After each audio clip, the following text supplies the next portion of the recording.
আজকের এই মহাসমাবেশের মাধ্যমে আমরা প্রমাণ করে দিচ্ছি হেফাজতে ইসলাম বাংলাদেশ এই দেশ জাতি মানবতা এদেশের ইসলাম ও মুসলমানদের বিরুদ্ধে দেশি বিদেশি যে কোনো চক্রান্তের প্রতিবাদ করার জন্য রুখে দেওয়ার জন্য সবসময় প্রস্তুত হয়ে আছে।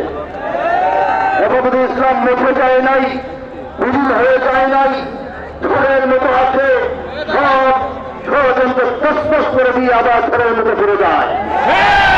আজকে বাংলাদেশের প্রত্যেকটা সীমান্ত আমেরিকা, চীন, ইন্ডিয়া সহ পৃথিবীর আধিপত্যবাদ সাম্রাজ্যবাদী শক্তির করার খাবায় আক্রান্ত হওয়ার সম্ভাবনা দেখা দিয়েছে কিনা বলেন?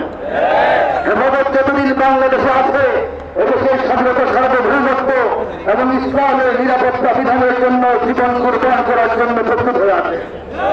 আমি একটি সঙ্গীতের 2 লাইন দিয়ে আমার বক্তব্য শেষ করছি।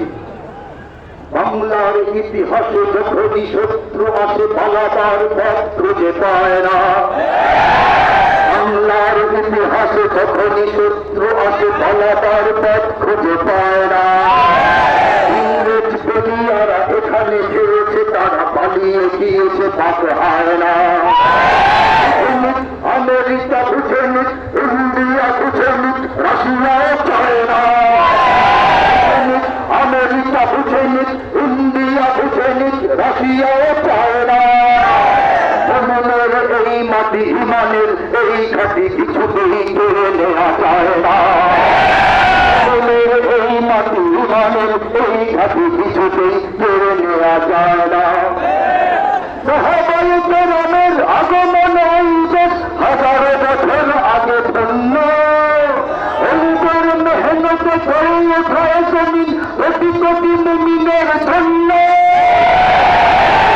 মুমিনের জন্য।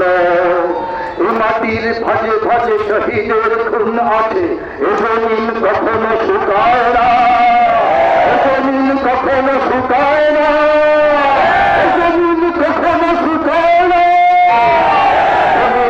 এই মাটি ইমানের এই ঘাটি কিছুতেই কেড়ে নেওয়া যায় না, যায় না। রামলীলের এই মাটি ইমানের এই ঘাটি কিছুতেই কেড়ে নেওয়া যায় না।